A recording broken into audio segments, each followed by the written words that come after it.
Ladies and gentlemen, good afternoon. Chapter 10, the last chapter of our survey on theories of war and peace. We will have a look at the topic of intersubjective identities and war and peace, security communities versus non-security communities. In our previous chapters, we looked first at the major theories of war and then at the major theories of peace. And what did we see? We saw that the major theories of war are realist ones, and the major theories of peace are liberal approaches.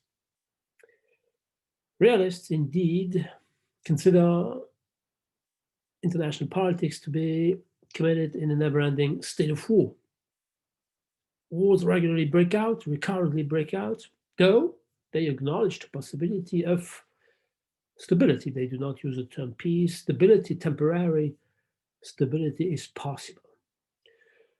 There is a never-ending state of war because basically the anarchical structure of international relations compels states to look for their security, which amounts to saying they have to defend their national interest defined in terms of security, sometimes by going to war or depending on the specific realist approach, they sometimes do promote in terms of power their national interest.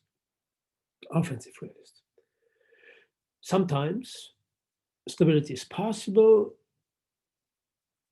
for instance, when the intensity of the security dilemma decreases, which is possible among two or more than two non-contiguous states, thanks, in other words, to a geographical distance, to the territorial non-contiguity of states. It is also possible thanks to a defense-dominant offense-defense balance. This regards defensive realists focusing on security as the major cause of war. And stability is also possible. We here come to the systemic approach. Stability is possible either when the material, first and foremost, military capabilities of states are balanced. This is the approach of the balance of power theorists, or this is the opposite claim when there is a unipolar structure, which is the hypothesis put forward by power cycle theorists. Liberals, on the other hand, start from the idea that the state of anarchy is a state of peace. It is a state of peace, though they do, of course, concede that sometimes wars break out. The state of peace is prevailing, according to liberals, because of states looking for positive gains. They are eager to obtain positive gains when dealing with other states, and this is possible in the domain of trade. It is possible thanks to the cooperation that is favored by international institutions. Peace is also favored. This regards the third major liberal approach, thanks to democracies, among democracies, in other words, thanks to democracies sharing the same values. And among democracies emerges what has been called a mutual pacific expectation, which to some extent reminds us the security dilemma of the other side of security dilemma hypothesis. Wars, nevertheless, sometimes break out, according to liberals. They break out, for instance, when states do resort to protectionist, mercantilist economic policies, when they prefer unilateralism to multilateralism, and of course, there can be no peace, which amounts to saying that the state of war prevails in a group or a dyad of states where at least one of them is not democratic. In other words, we have here, this is what we saw throughout our first chapters, we have two perfectly opposed approaches to peace and war. Is it possible, ladies and gentlemen, to overcome this opposition? Is it possible to propose a kind of synthesis, a more eclectic, synthetic, why not pragmatic approach? Yes, it is, or at least such a positive answer has been proposed by constructivists. Constructivists, and more specifically, soft constructivists or modernist constructivists. I remind you that I focus on mainstream theories in these lectures. Soft constructivists claim that a synthetic approach is possible, and this social constructivist approach is the one put forward by Alexander Wendt in 1999 in his Social Theory of International Politics. It is possible to go beyond the opposition opposing liberals to realists, according to Wendt, thanks to his approach, which, rather than starting from the hypothesis that the state's behavior should be ascribed to its rationally held interests, it is possible to overcome this opposition, according to Wendt, if you ascribe their behavior to intersubjectively, that is to say, socially constructed identities. Let's come back to the opposition between liberals and realists. They are different, we saw this, but they share the same ontology. That is to say, they consider their states to be rational actors driven by their interests. According to realists, the basic interest a state is pursuing is in maintaining its security. Everything else is secondary for realists, be they offensive or defensive. And since a state's national and rational interest, consists in guaranteeing its security, sometimes war is considered to be a rational means in order to achieve this security. Liberals claim that a state, first and foremost, is interested in improving its well-being or the well-being of its population. And therefore, according to liberals, states do logically perceive wars to be irrational because they would endanger this objective pursuit called well-being. Alexander Wendt, then, is different from both rationalist explanations. He considers states to be not first and foremost rational actors in a system, but social agents in a structure, social agents in an intersubjective structure, driven therefore no more by their interest, but by their identity, and I should say their identities, plural, which are intersubjectively held, intersubjectively shared.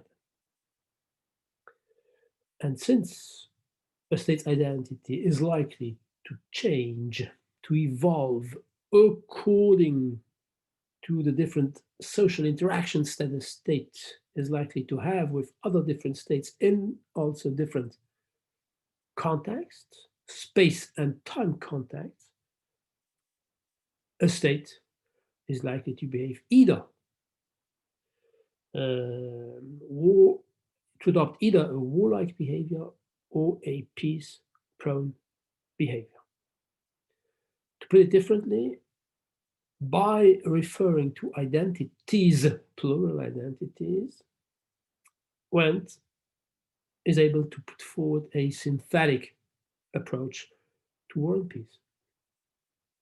Depending on its identities in the specific context, the state is not as such per se warlike or peace-prone because its behavior is shaped precisely by the social intersubjective context within which it is embedded due to the different interactions based on the identities, the intersubjectively held identities held by the state concerned and the other states interacting with the first one.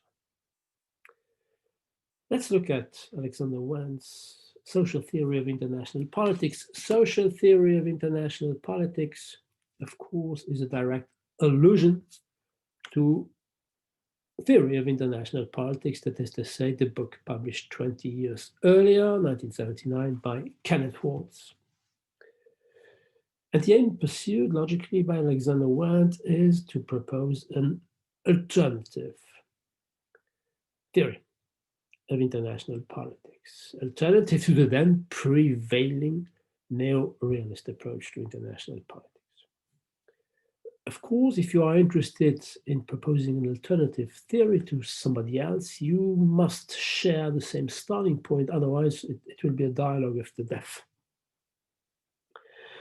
So Wendt will have the same starting point in order to be able to establish a dialogue.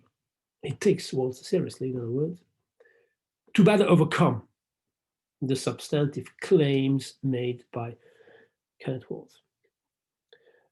In Waltz's theory, a state is compelled by the anarchical structure of international politics to adopt a self-help policy. A state cannot but look for its security.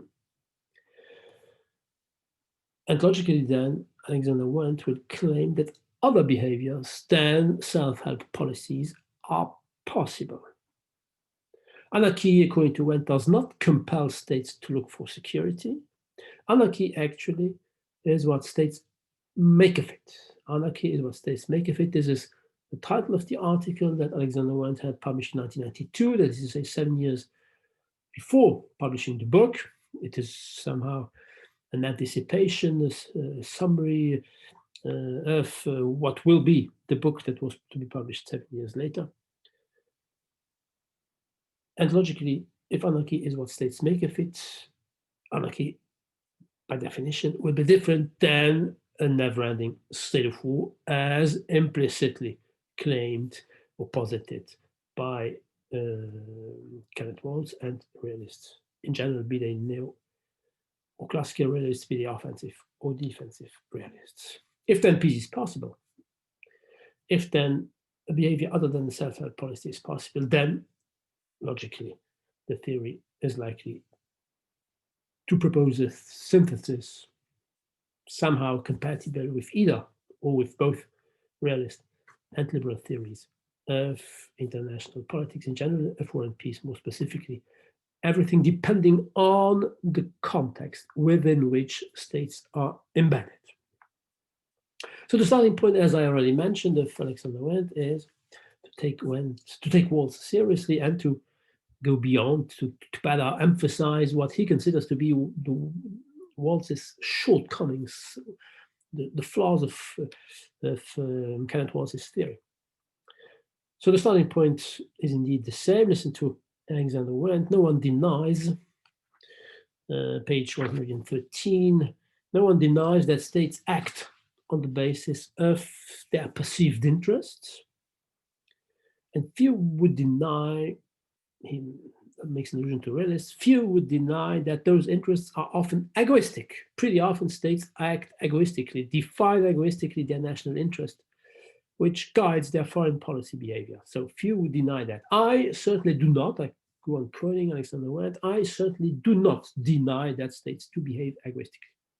And to that extent, I am a realist, page 114. To that extent, I am a realist. So the same starting point. But of course, to overcome, Waltz immediately makes clear that, I quote, interests should not be seen as an exclusively realist variable.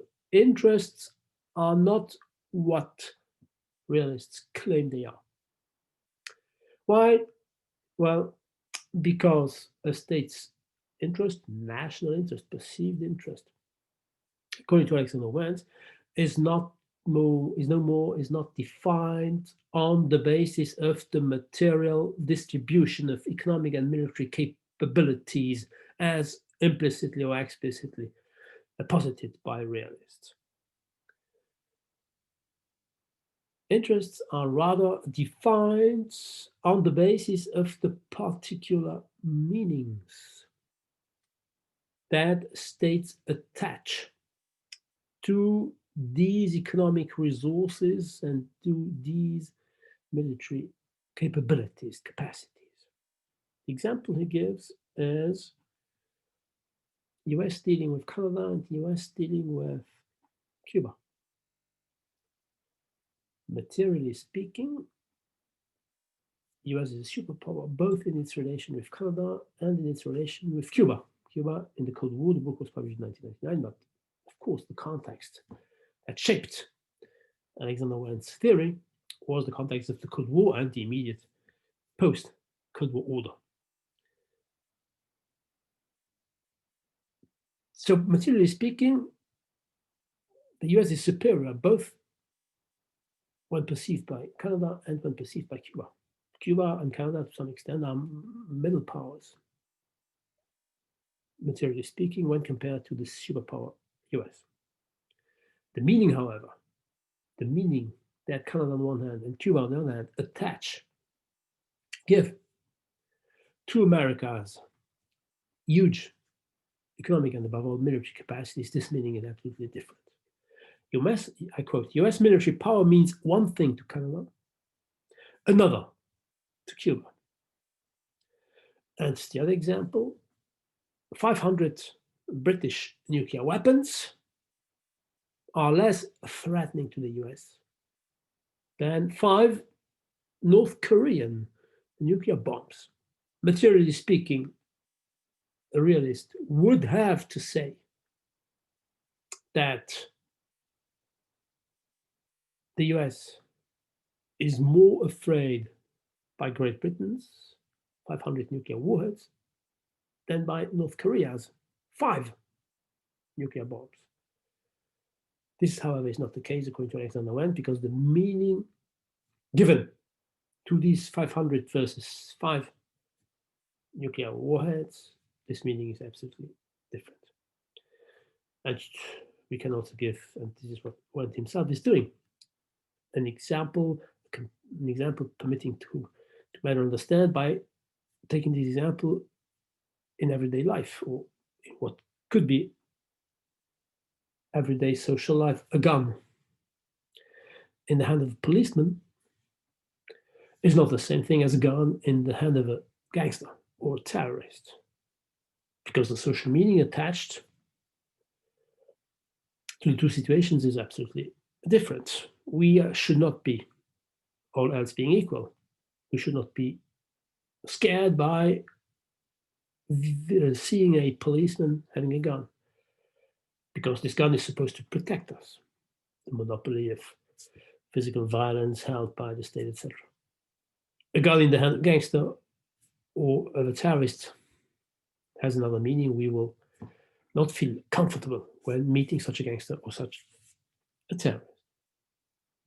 Wendt goes on adding a precision to his example, comparing the meaning that the US governments attach to the British nuclear weapons as compared to the one that they attach to the North Korean nuclear weapons.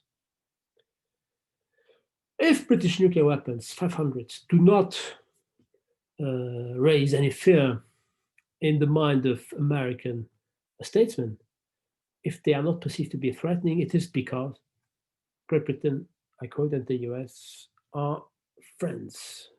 For the US, the British are friends, and the North Koreans are not friends. In other words, the state's identity, perceived identity, and shared identity, because if Great Britain is perceived to be a friend by the Americans, the reciprocity exists. The US is perceived to be a friend by the British, of course. It is this identity which defines a state's interests. The US has an interest in protecting itself against North Korea because of its perception of the North Korean 5 nuclear weapons. But the US has no interest in protecting itself against the 500 nuclear weapons of the UK, because the UK is perceived to be a friend. So identities do shape the interests. And on page 2031, Alexander Wendt sums up this link between identities and interests. Listen to this. Identities refer to who actors are. Interests refer to what actors want. An actor cannot know what it wants if he or she does not know what he or she is. Identities pre-exist and therefore shape interests. This identity does not merely depend on the idea that the state has of its own role on the international scene, of its own place on the international scene, of its rank on the international stage. It also depends on what other states with which the first state has interactions, things of the first state. Identities, therefore, are intersubjectively shared because by perceiving in a given way another state, a state contributes to this state's behavior regarding its interaction with the first state. Identities, in other words, are the result of social processes. The state's actions and reactions are at least partially shaped by the other state's actions and reactions based on this other state's perceived identity of the first state. This, ladies and gentlemen, is the very important difference between Alexander Wendt's social theory of international politics and psychological or cognitive theories of international politics in general and of war and peace more specifically. We saw Robert Jervis's approach to wars in chapter 2 or 3, chapter 2. Robert Jervis has a psychological or cognitive approach. He looks at how states subjectively perceive other states, or how statesmen perceive the reality they have to cope with. Alexander Wendt does not look at subjective perceptions. He looks at intersubjective conceptions, because the subjectively held or the intersubjectively held perceptions end up creating a behavior. The state's behavior corresponds and therefore contributes, co-constitutes the state's identities, which therefore are no longer exclusively subjective. They are intersubjective. Let's take an example in everyday life. I do perceive, feel free to take this example, ladies and gentlemen, I perceive myself to be a professor. But this identity as a professor also exists because you as students, do perceive me as a professor too. And this is only the case because our interactions take place in the academic setting of our common university. Imagine you met me downtown 2 years ago or 3 years ago. You would not have recognized the professor I am because the context was different. In my everyday life, as a car driver, for instance, I'm anything but a professor. If I go through a red light, the policeman will see me as a guilty car driver, not as a university teacher. So the intersubjectively held identity depends on the social context within which it is embedded, and therefore we have different identities, plural, and not merely one singular. If the UK and the US perceive each other as friends, it is because they behave accordingly. If the US and Cuba or the US and North Korea do not perceive themselves as friends and therefore are scared by each other's behavior, It is also because in their everyday foreign political behavior, they do reproduce their commonly shared, reciprocally shared perception of as enemies. And therefore, this perception is no longer a mere perception, but it is a conception. The social meaning ascribed to an identity contributes to shape the behavior, which co-constitutes the meaning, etc., etc. Therefore, depending on how states do perceive each other, and depending on how states act accordingly to this shared, mutually shared perception, which therefore is a socially constructed conception, states either live in peace or wage wars when dealing with other states. And these wars, therefore, also are likely to be more or less limited or more or less unlimited. The meanings that the states do have of one another, if we go beyond the mere diet of states, as put forward in the examples, the US with Cuba, with Canada, with the UK, with North Korea, if we move to the systemic level, and just as Alexander Wendt is interested in analyzing international politics in general, that is to say, the set of regularly occurring processes at the system level. If we move to the systemic level of analysis, then the different identities and the behaviors induced by these identities form anarchical cultures. Cultures, plural, anarchical, because nobody tells the state what these cultures should consist in. Anarchy in the meaning of absence of any overarching authority. And cultures because they are made of shared beliefs, shared meanings, shared conceptions, and not as the anarchical structures of the realists made by the distribution of material, mainly material capabilities.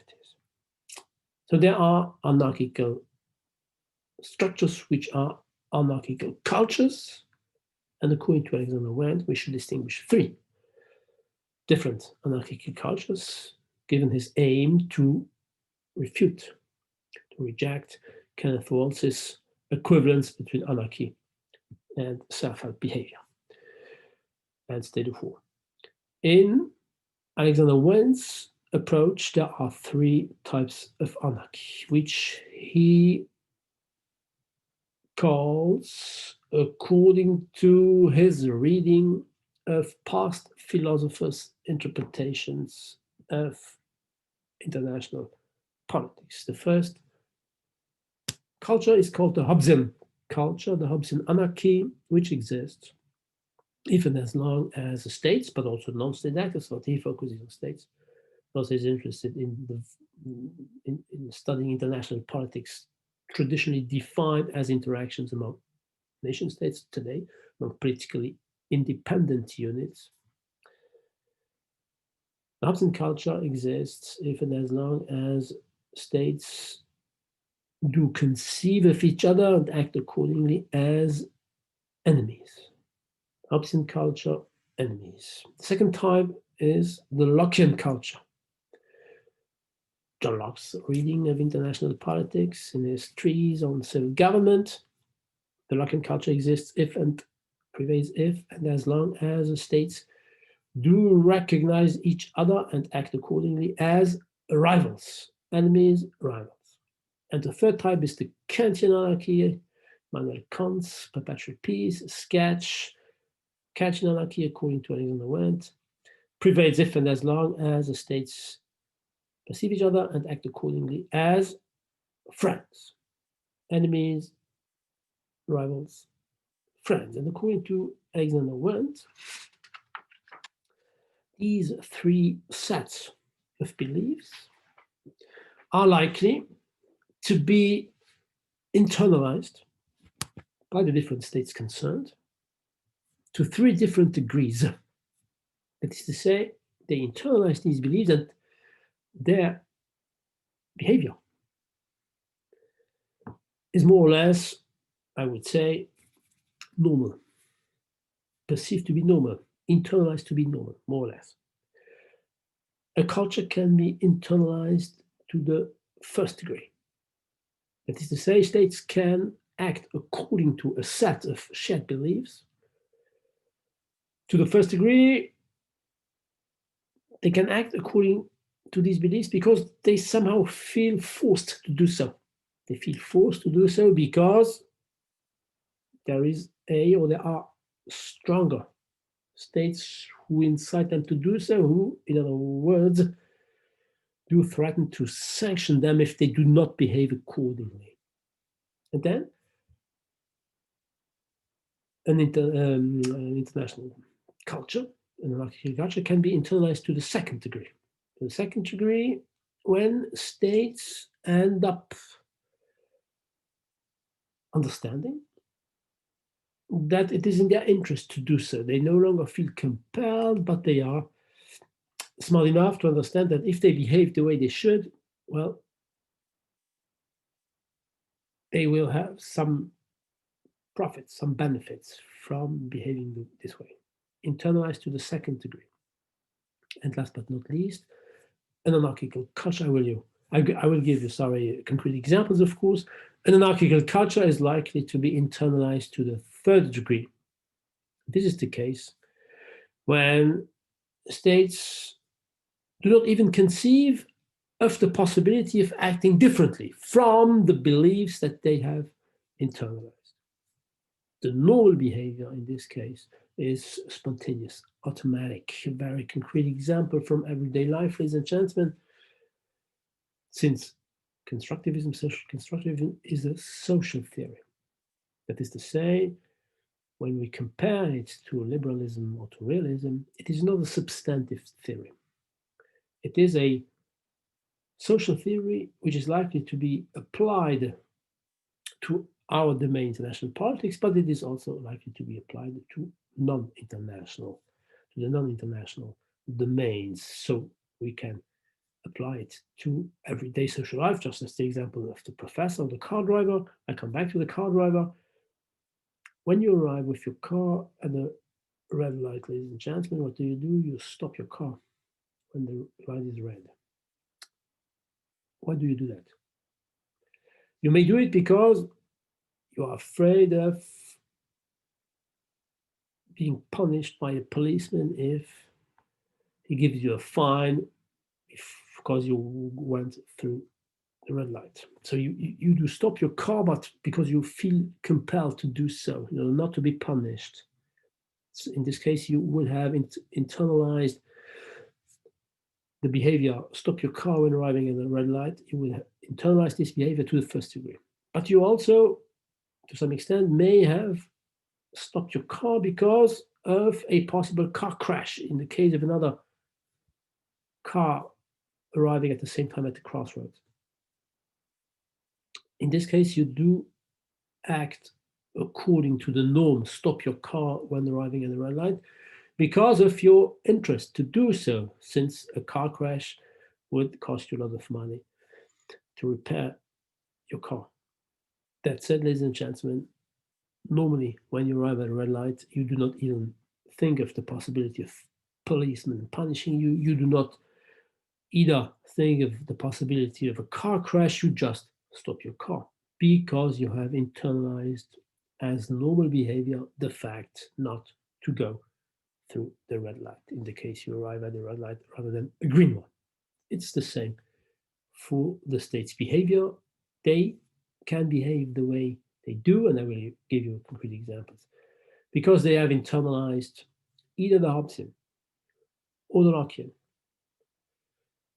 Kantian anarchy is a bit different because they have internalized either to the first or to the second or to the third degree. The Kantian anarchy cannot be, by definition, to some extent, be internalized to a degree other than the third one. You cannot be a friend of someone by interest, and all the less so by force. So if you are a friend of somebody else, it is because you consider him or her to be a friend, and you cannot but act accordingly. So let's come to the detailed analysis of the three types of anarchies as put forward, as detailed by Alexander Wendt himself. The first one, the Hobbesian anarchy.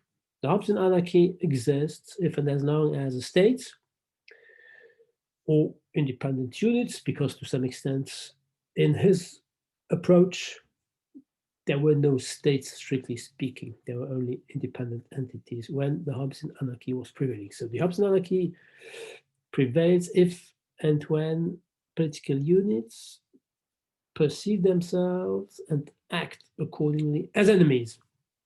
What then are enemies? Enemies are units that do deny each other's right to exist as autonomous entities. I repeat, enemies are units that do deny each other's right to exist as autonomous entities, and they therefore adopt the posture, the attitude of threatening enemies who do not willingly limit the violence that they use in their mutual interactions. They observe no limits in their interactions because they aim at eliminating, annihilating, destroying each other. According to Alexander Wendt, this Hobbesian anarchy prevailed during ancient times up to the Middle Ages included. Violence was latent. It is the state of war as described by Thomas Hobbes in his Leviathan. Never did political units exclude the possibility to go to war. Always did they have the disposition to confine, I quote Hobbes, to confine by battle, to use political violence. And the best proof, the best evidence, according to Alexander Wendt, of this prevailing offensive power politics, every unit eliminating any other in order not to be eliminated. The best evidence, concrete empirical evidence, is the fact that only the strongest survived, and therefore empires prevailed, because empires swallowed up those entities that were unable to defend themselves, and empires therefore grew bigger and bigger. Offensive power politics was prevailing, and it was normal to go to war against anybody else, as proven by a huge number of empirical oppositions. The Greeks versus the Persian barbarians, the Romans versus the Germanic barbarians, the Chinese opposed to the Mongols, the Christians opposed to the Muslims, notably, but not exclusively during the Crusades, the Spanish conquistadores opposed to the Aztec and Inca Empire, etc., etc. According to Alexander Wendt, this Hobbesian anarchical culture was internalized to the third degree at that time. It was normal for the different entities to kill in order not to be killed, and vice versa. And to prove of this shared belief, which contributes to reproduce the concrete offensive power political behavior, the proof, the evidence, according to Alexander Wendt, is Thucydides' Melian dialogue. When the generals of the Athenian army, in their expansionist behavior at the origin of the Peloponnesian War, we saw this in another chapter, when the Athenian generals arrived at the city-state of Melos. What did they do? They talked to the political authorities of the city-state, and this is what Thucydides summed up. The discourse held by the Athenian generals was summed up by Thucydides in his famous Melian dialogue. This is what the Athenian generals told the inhabitants of Melos. You know as well as we do that, you know as well as we do that the standard of justice depends on the equality to compel. The standard of justice depends on the equality to compel, and that in fact, here starts this Hobbesian anarchy, internalized to the third degree. You know as well as we do, it is a shared knowledge. You know, we know, you know that we know that you do, that you do know. The strong do what they have the power to do, and the weak accept what they must accept. The strong do what they can do, the weak accept what they have to accept. The shared knowledge at that time proves that the law of the jungle, the might is right principle, was a shared belief throughout antiquity up to the Middle Ages. It prevailed indeed until the 30 Years' War. Since 1648, Lockean anarchy has replaced, at the systemic level, Hobbesian culture, the Hobbesian culture. However, the Hobbesian culture re-emerged temporarily, and it exists nowadays in some specific local settings, regional conflicts. Regarding the first, re-emergence, historical re-emergence during specific temporary historical periods of the past. Alexander Wendt gives the example of the Napoleonic Wars and of World War II. Napoleonic Wars, you know what Napoleon was eager to do. He was eager to establish his empire, his empire. But by establishing an empire, he just acted as past empires, the Roman Empire, the Chinese Empire, etc., integrating the different neighboring states into the French Empire. And the same was true for Hitler with his Dritte Reich, the third empire of the Nazis, also denied the right of neighboring states that he conquered their right to exist as autonomous, independent units was denied to these neighbors. So they have, beyond all the differences, of course, between Hitler and Napoleon, one common point from Alexander Wendt's perspective, the common point to have adopted a Hobbesian behavior. And this Hobbesian behavior compelled their adversaries, the British, the Russians, the Austrians, the Prussians, regarding Napoleon, the Americans, the Soviets, and the British, and General de Gaulle, to fight against Hitler until their unconditional surrender. So the Americans, the Soviets during World War II, the Russians, the British during Napoleonic Wars adopted the Hobbesian behavior that Napoleon and Hitler had adopted in order to cope with the threat. They could not but they were forced to do so. So it was not for them because of their internalization to the third degree of the Hobbesian culture that they adopted the Hobbesian culture, that they behaved according to the Hobbesian culture, to wage a war until the destruction of the enemy. It is because their enemy had adopted such behavior that they could not but do so too. The contemporary example is given by Alexander Wendt.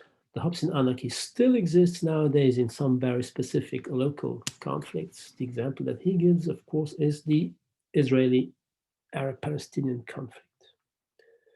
The Israeli-Palestinian conflict, where the belligerents, the protagonists, the parties concerned, Israel, Palestinians of whatever obedience, secularized the PLO, today, and all the more so in the past, and the Hamas nowadays, the Islamic group, do deny each other's existence.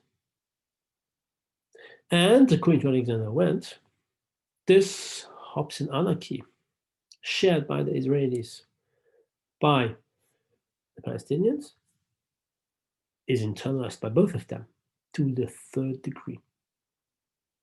They cannot conceive of acting differently, and this, to some extent, 20 years after the book was published, is still the case when looking at how the different protagonists are acting. I'm talking of the Palestinians and of the Israelis. Things are different for some Arab states, Egypt, of course, Jordan, and more recently, the United Arab Emirates and the Kingdom of Bahrain. These 4 Arab states, maybe Sudan will follow, do nowadays recognize Israel's existence. So they adopt a Lockean behavior when dealing with Israel, and vice versa, of course. Israel does not deny the right of Egypt to exist. This Lockean anarchy, I would say, is internalized by the 4, 5, 6 parties concerned, I would say, to the second degree. At least regarding the Arab states, of course, they do not, I would say, spontaneously consider Israel to have the right to exist, but they have ended up coming to the conclusion that it is in their interest to recognize Israel's existence. This was the case for Egypt in 1977, when Sadat went to the Knesset proposing peace talks, which permitted the signature of the Camp David agreements, where the 2 parties did recognize each other's existence. Israel never denied the right of Egypt to exist, and Egypt had to recognize Israel's existence in order to recover the sovereignty on the lost Sinai Peninsula, lost during the 6 Days War in 1967. Regarding the Kingdom of Bahrain, regarding the United Arab Emirates, of course, if they ended up last summer, some months ago, recognizing Israel, it is because it is their interest to do so, also due to their common enemy, Iran. So it's a mixture of an internalization to the second, if not even a bit to the first degree. Not what is sure is that it is not internalized to the third degree. Anyway, let's come to the Lockean anarchical culture. According to Alexander Wendt, at the systemic level, we come back to the general presentation of his theory. At the systemic level, the Lockean anarchy has been prevailing since 1648. 1648, why? Because the states adopted, thanks to France's victory against the imperial principle put forward by Austria, the European states adopted the sovereignty principle. And the sovereignty principle, by definition, consists in the states recognizing each other's right to exist. So rivals and no more enemies, and rivals exist when they do recognize each other's right to exist as autonomous, as sovereign, independent states, with one or the other exception. Ever since this Lockean anarchy has been prevailing, Poland, for instance, during 2 centuries or so, was regularly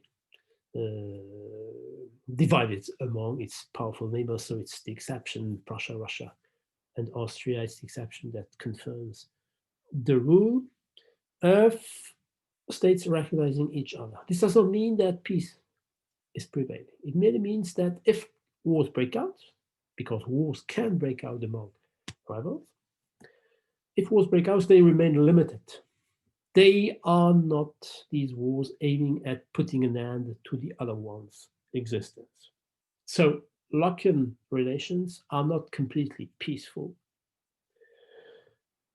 Rivals, therefore, are competitors who recognize each other's right to exist, but who may be tempted to use violence, but in this case, they will limit the violence.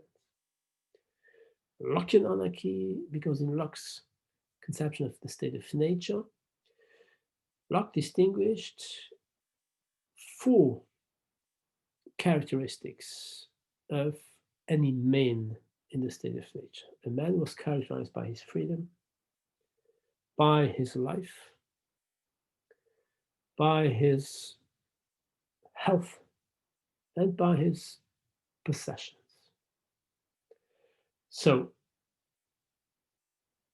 a Hobbesian behavior denies a state's life, independence, and the state's freedom.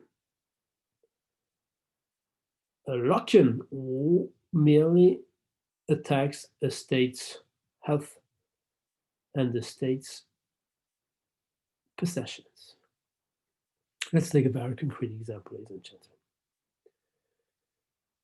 Saddam Hussein in 1980 attacked Iran.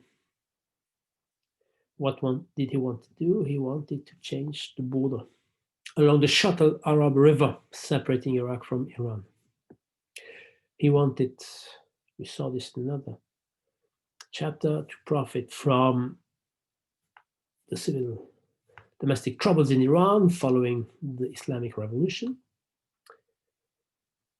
But he did not want to put an end to Iran's existence. He just merely wanted to acquire, to conquer a small part of the Iranian territory along the Shatt al-Arab River, which he considered to be Iraqi territory, all the more so there were significant oil fields. So what he was interested in is to take a part of Iran's possessions.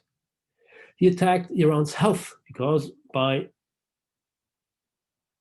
taking a part of the territory, of course, he injured Iran, but he did not want to put an end to Iran's existence, Iran's national independence, and he did not want to overthrow the regime, that is to say, Iran's freedom to determine itself, its political regime. Therefore, this war was a Lockean compatible war. Things were different in 1990 when he attacked Kuwait. What did he do? He attacked Kuwait on August 2nd, 1990, and annexed Kuwait as Iraq's 17th or 18th province, which amounts to saying that he denied the right of Kuwait to be a sovereign, independent entity. This then was a Hobbesian war. You know what happened? 6 months later, the US launched its UN-authorized Operation Desert Storm to do what? To re-establish Kuwait's lost sovereignty. This war, therefore, was a Lockean undertaking. It was a Lockean undertaking because it was based on the sovereignty principle. Saddam Hussein violated Kuwait's sovereignty. We Americans, plus our allies, on the basis of the UN Charter, thanks to a UN resolution, the UN Security Resolution, we do re-establish the violated sovereignty of Kuwait.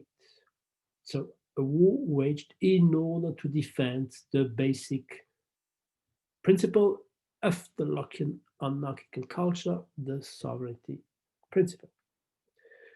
Saddam Hussein was not overthrown by the US.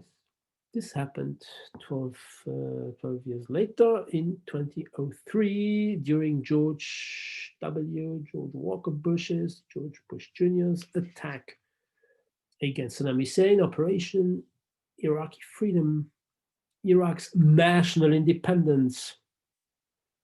Locke's life was not denied to Iraq by the Americans, but the Americans overthrew, toppled Saddam Hussein's regime, and they put a new government to rule Iraq, which amounts to saying that they denied Iraq's right to self-determination, Iraq's political independence, Locke's freedom.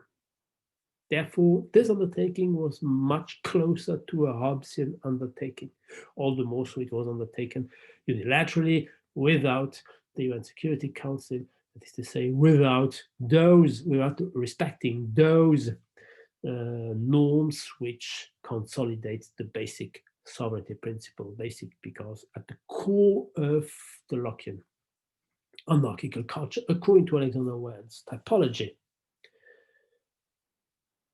This attack nowadays, however, the fact for Iraq to deny, or the fact the US to deny, the fact for Iraq to deny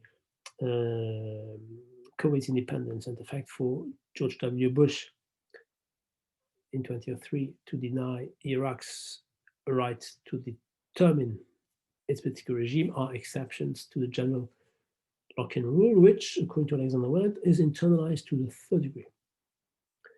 That is to say, it is normal nowadays for great powers not to invade their neighbors, not to put an end to the independence of their neighbors, not even to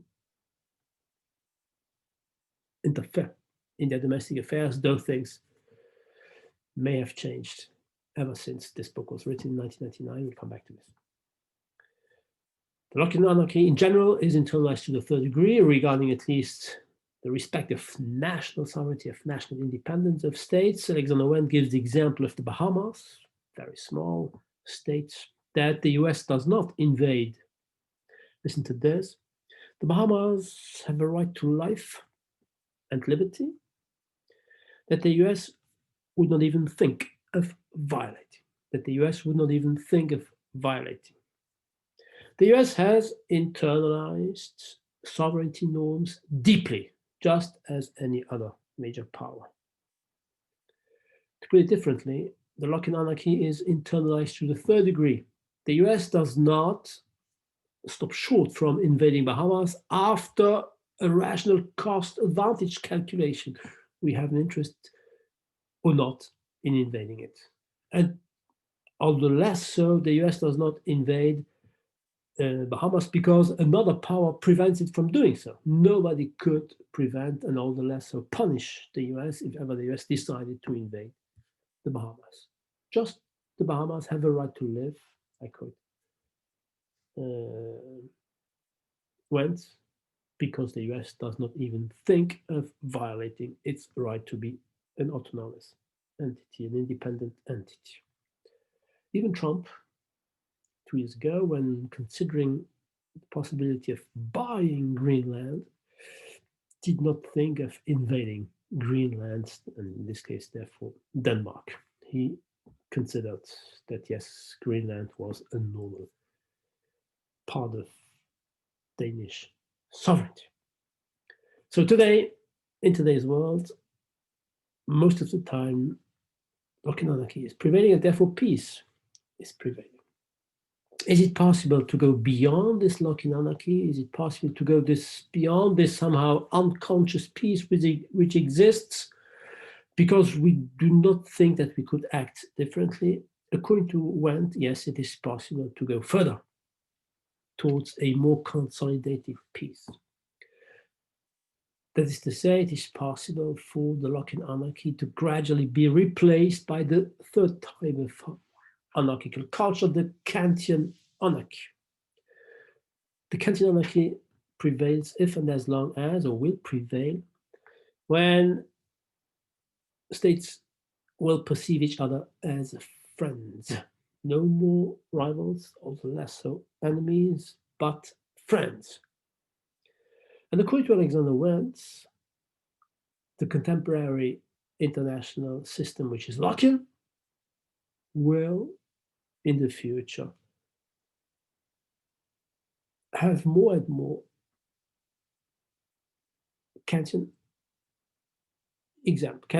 elements. The contemporary international system, page 43, is mostly Lockean, with increasing Kantian elements.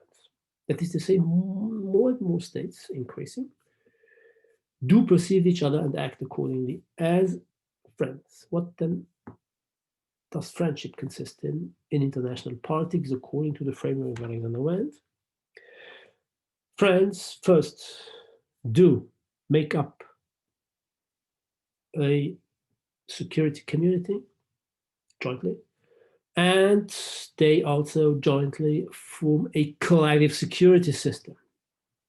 Collective security system, security community. A collective security system, that is to say, they do help each other when one of them is the target of a third party state, which amounts to saying that they do go as far as defining their national interest no more egoistically, no longer egoistically, but altruistically. They accept to help a friend, though their egoistically defined national interest would not tell them to do so. But precisely, their national interest is no longer defined egoistically, it is defined altruistically. It takes into account the national interest of this other friend, of this other state, because it is a friend. And second dimension of friendship states to form a security community, that is to say, they do not even think of the possibility of going to war against each other anymore.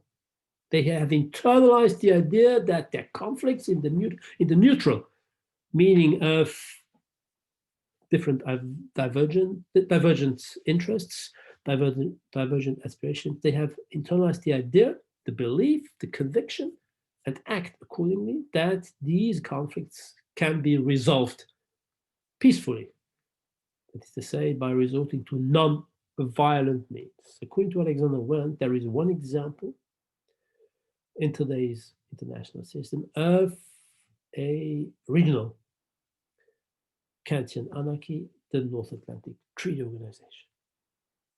The North Atlantic Treaty Organization is composed by allies who actually are friends.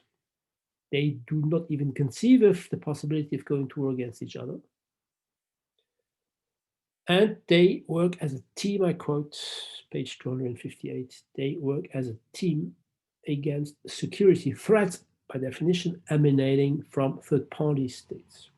And Alexander Wendt, of course, when putting forward this example, was influenced by NATO's survival after World War II. After the end of the Cold War, NATO had been created after World War II to cope with what was then perceived as the communist Soviet threat. So at the beginning, to some extent, it was an alliance made by allies who share some common interests, the common interest to deal with a common friend that any one of them taken individually cannot cope with successfully.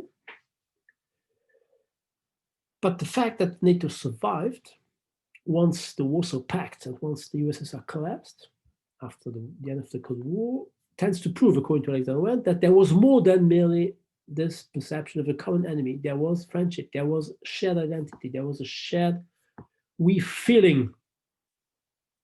We do no more imagine that we can go to war against each other, and we do help each other spontaneously. The fact that NATO survived tended to prove, according to Alexander Wendt, that NATO was a Kantian anarchy and internalized to the third degree. And ever since the publication of this book, at least during the first years following 1991, Wendt's analysis was somehow corroborated. It was corroborated when the US were hit by the 9/11 attacks, terrorist attacks. Maybe you know the reaction of the then director of the French newspaper Le Monde, Jean-Marie Colombani, wrote his editorial called Nous sommes tous Américains, we all are Americans, which amounts to saying that though the Europeans at that time and the Canadians were not directly hit by the terrorist attacks of the Twin Towers, they nevertheless felt like Americans, which to some extent expresses exactly the idea of friendship. You were hurt, you were targeted, but we consider to have been hurt, to have been targeted too. We share with you our friendship, and we do help you to get rid of this terrorist threat. Things changed, of course, or at least evolved a bit later when George W. Bush attacked Saddam Hussein. The French and the Germans did not agree, and two or three other less important NATO members disagreed with George W. Bush, who resorted to the coalition of the willing, with notably the United Kingdom and some Eastern Central European NATO members. Trump recently, of course, accused the European states to not contribute enough to the military budget of NATO, which also is anything but behaving like a friend. Turkey's behavior, ladies and gentlemen, purchasing Russian weapons, intervening in Syria and Libya without, to say the least, coordinating its actions with the US, the French, and the British. Turkey's behavior towards Greece, another member of NATO, tends to prove that maybe NATO no longer is exclusively composed by friends. Anyway, the example of NATO is given by Alexander Wendt. Alexander Wendt, in his analysis of NATO, focuses on what he considers the security community dimension of NATO. The term security community, ladies and gentlemen, emphasizes the fact that states do not even conceive of the possibility of going to war against each other. They have internalized that the normal behavior in their mutual interaction consists in looking for and adopting peaceful conflict resolution means. This also characterized democratic states when dealing with one another. We saw this in our analysis of chapter 9, the democratic peace theory. And in this chapter, we also saw that one of the two important authors of the democratic peace theory, Bruce Rosset, when analyzing why democracies no longer go to war against each other, no longer even conceive of the possibility of going to war against each other, had analyzed the origin of this spontaneous peaceful behavior and described the origin to the Venezuelan crisis at the origin of the special relationship between the US and the UK. He had analyzed this crisis, not merely when proposing his democratic peace theory, but also in his PhD dissertation entitled Community and Contention, Britain and America in the 20th Century. This dissertation, ladies and gentlemen, had been written under the supervision of Karl Deutsch, he who in the 1950s had been the first to propose the concept of security community that Wendt will rediscover in the 1990s. Let's therefore have a look at the security community concept by Karl Deutsch. When I read the book, it was no longer available, so I photocopied it. Ladies and gentlemen, you are not supposed to do that with books. You buy them, I hope so. So Karl Deutsch, in the 1950s, proposed his concept of security community. Be aware, ladies and gentlemen, that when he uses the term North Atlantic area, it is in the geographical meaning of the concept, not in the meaning of North Atlantic Treaty Organization. This is an example of it, but it's not in the strict meaning of North Atlantic Treaty Organization that he uses the term North Atlantic area. It is the geographic dimension. So Karl Deutsch, in 1957, published this book, this research with other researchers from Princeton University. Karl Deutsch was a behaviorist. A behaviorist, you know that behaviorism, first and foremost, is characterized by its rejection of qualitative methods of the then classical realists, inspired by philosophy, inspired by international law, and referring to history as their main methodological approaches. Deutsch rejected this classical approach, this traditional approach. But what's more, he also rejected the realist substance, the claim, in other words, that was prevailing at that time, Morgenthau's politics of a nation, according to which the state of war is prevailing, that power politics, by definition, is the behavior adopted by any state. So, concretely, what did he do? Since he rejected the somehow, according to behaviorists, metaphysical claim that by definition human nature is evil and that therefore states are behaving aggressively, etc., Morgenthau. Since he rejected this starting point, he adopted the behaviorist slogan, according to which social scientists should look concretely at the behavior of those actors whose processes they are interested in explaining. How do then states behave concretely? This was the question that he asked. And what did he see? He saw that, yes, indeed, some states were committed in a state of war, but other ones, or some actors, because behaviorists also refuse the separation between international politics and domestic politics, domestic affairs, they tend to overcome this separation because they propose a general approach of social interactions, whatever domain they do take place, private, public, national, international, etc. What did he see? He saw that in some regions of the world, yes, actors go on behaving violently against each other, but in other regions of the world, actors do behave peacefully when dealing with one another. And these regions then were called security communities. What then is a security community? According to Karl Deutsch, a security community is a group of people. He uses the people and not states because given his eagerness to overcome the separation, a group of people which has become integrated, He's also inspired by the then European integration process, whose first aim was to prevent a new war opposing the French to the Germans.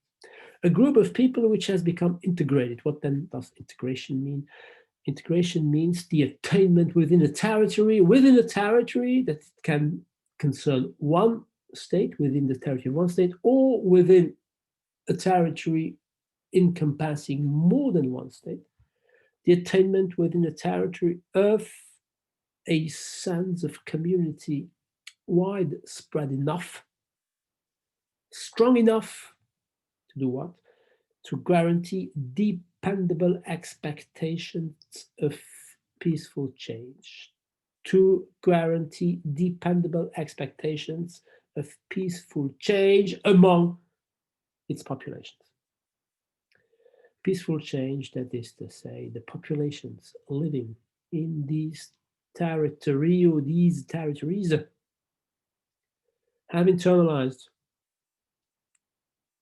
the conviction that their conflicts can be resolved peacefully without the resort to large-scale violence,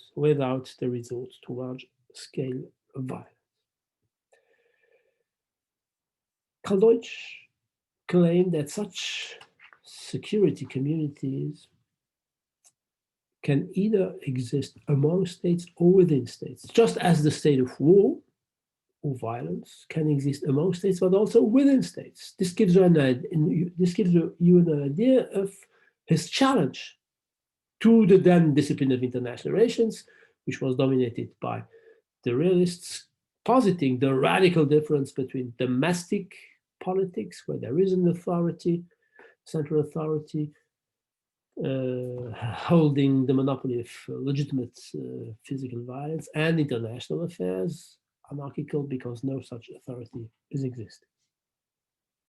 He therefore distinguishes two types of security communities and two types of non-security communities. Amalgamated communities, be they security or not, and pluralist communities, be they pluralist security communities or pluralist non-security communities.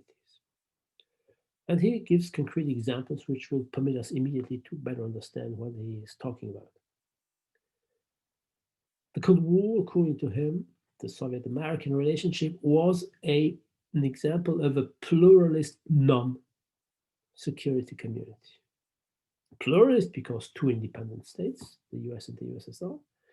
Non-security community because there were, in the 1950s, of course, no expectation of peaceful change.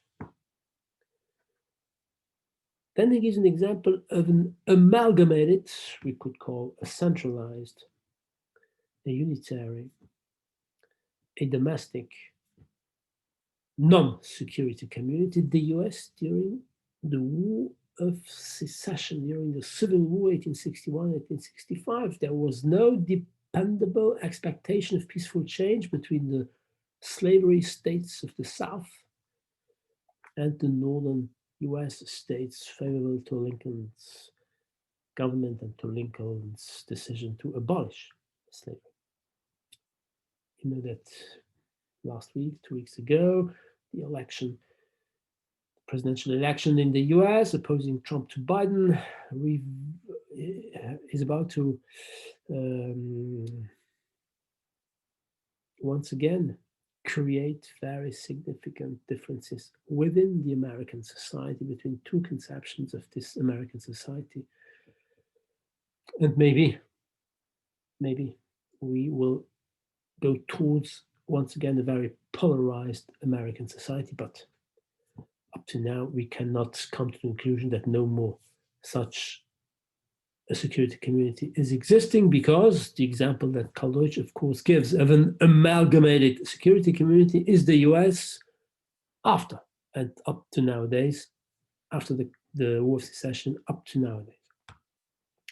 And then he gives an example, of course, of a pluralist security community. He gives 3 examples. NATO is such an example, and this is the one that inspired Alexander Wendt, but also the European community, which at the time was emerging. And he gives also the example of the various Scandinavian countries. The Scandinavian countries example is all the more so interesting because Deutsch rightly emphasizes what had happened in this region. You may know that nowadays Sweden and Norway, you know that, of course, are independent, but you may know that they were not independent always in the past, because Norway was part of the Swedish kingdom. And Deutsch reminds us that at that time, the Scandinavian countries were not a security community, because the Norwegians no longer wanted to be part of the Swedish kingdom. And he also therefore comes to the conclusion that ever since Sweden, or Norway and Sweden, became independent from one another, they are forming a security community, a pluralist one, which they did not form when they were amalgamated, when they were part of one single unity, which amounts to saying that sometimes peace is more likely to prevail among independent units than within one singular amalgamated country or state. And the same example, the same analysis is applied to another example in Deutsch's research, Yugoslavia.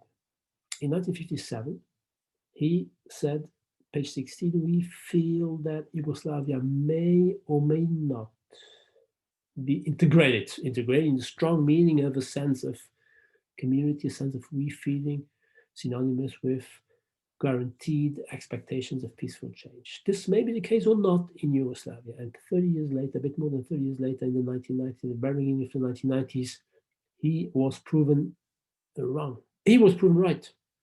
Indeed, Yugoslavia was anything, former Yugoslavia was anything but an amalgamated security community, because of the civil war that broke out between Serbia, Croatia, Bosnia, Kosovo. A civil war in order to no longer be part of one singular entity. And ever since the former Yugoslavian entities, unable to live peacefully with one another in the 90s, became independent, they are living peacefully. So the security community that did not exist in the past has been existing nowadays since their wars of independence. The conclusion then drawn by Karl Deutsch is that sometimes, I already mentioned it, peace is more likely to prevail among independent states than within states, which is indeed very tough attack against the realists who claim that peace is only possible within states, thanks to the central authority, but peace is not possible among states. At best, temporary stability is possible. So it is this term of the security community and the opposite concept of non-security community, which is rediscovered by Alexander Wendt in his approach 40 years after Karl Deutsch. Karl Deutsch was very optimistic in his example of Sweden and Norway, or even his example of the US. Non-security communities can end up transforming into security communities. So there is a possibility of peace to prevail on the long run. And such an optimistic outlook is exactly characterizing Alexander Wendt's general theory too. Let's come back to Alexander Wendt. Indeed, Alexander Wendt, though claiming that nowadays the Lockean anarchy is prevailing with increasing elements of Kantian anarchy, he also claims that in the future, this Kantian anarchy should go on expanding and therefore ending up prevailing on the international scene. Why? Because Alexander believes that there are somehow objective factors, evolutions, which are favorable to the final triumph of the Kantian friendship. These factors are, first, the rising interdependence among states, because of the so-called globalization process. Second factor is the growing importance of global commons, that is to say, those challenges, such as climate change, etc. And the third factor is the progressive spread of liberal democracy as the sole legitimate political regime in today's world. He wrote this book in the 1990s.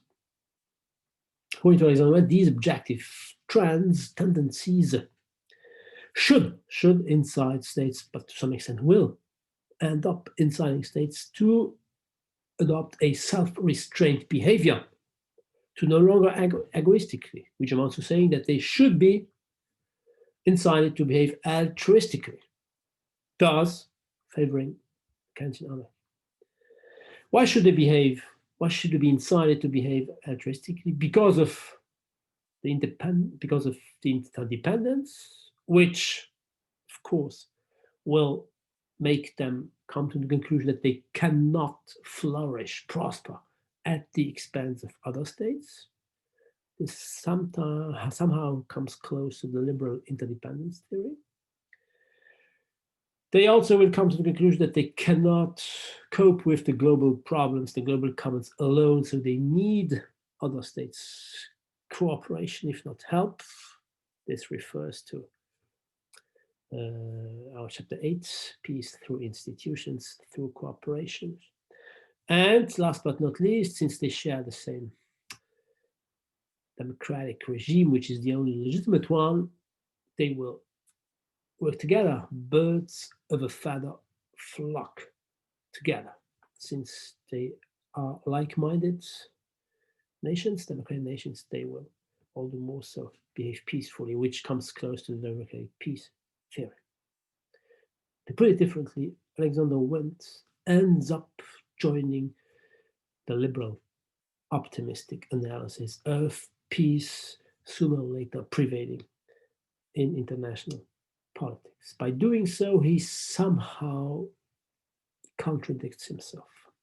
By doing so, he somehow betrays his bedrock assumption. Anarchy is what states make of it. Anarchy is what states make of it, which can mean they can make a Hobbesian anarchy out of it, and not necessarily a Kantian one.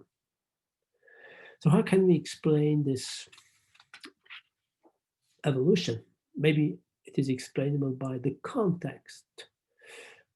Anarchy, What States Make of It, 1992, written in the 1980s, conceived of in the 1980s when the Cold War still was existing. 1999, conceived of in the 1990s when the Cold War had come to a peaceful end. By definition, insights, and I know what I'm talking about because I was shaped by the same context, of course, in the 1990s, the difference between the 80s and the 90s. The context incited him to be optimistic. And given his aim to criticize walls, he could not somehow normally come closer to those who also criticize walls, that is to say, the liberal approaches. Anyway, Alexander Wendt's analysis is pretty optimistic, ends up being pretty optimistic. This is also the reason why I put him in the second part of this class, though his analysis also explains Hobbesian wars and therefore realist approaches of wars. He nevertheless ends up coming close to liberal explanations of why peace is possible and all the more likely in the future. This optimistic, ladies and gentlemen, I'm afraid, is no longer true nowadays. As usual, his theory was adopted in the context that he was growing up, that he had known. As usual, theories are embedded in their contexts, and today's context, ladies and gentlemen, is no longer that optimistic. All the more so because of the democratic state's behavior itself. Ever since the end of the Cold War, democracies themselves did not behave that peacefully. Not in their mutual interactions, of course, but in their interactions with non-democratic entities. This somehow dark side of the democratic peace, or this somehow democratic violence, ladies and gentlemen, will be at the core of the second semester class, of my second semester class on democracies at war.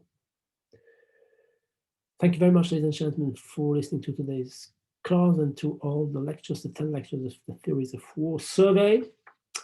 I wish you a great day, a happy end of this first semester, and hope you'll be back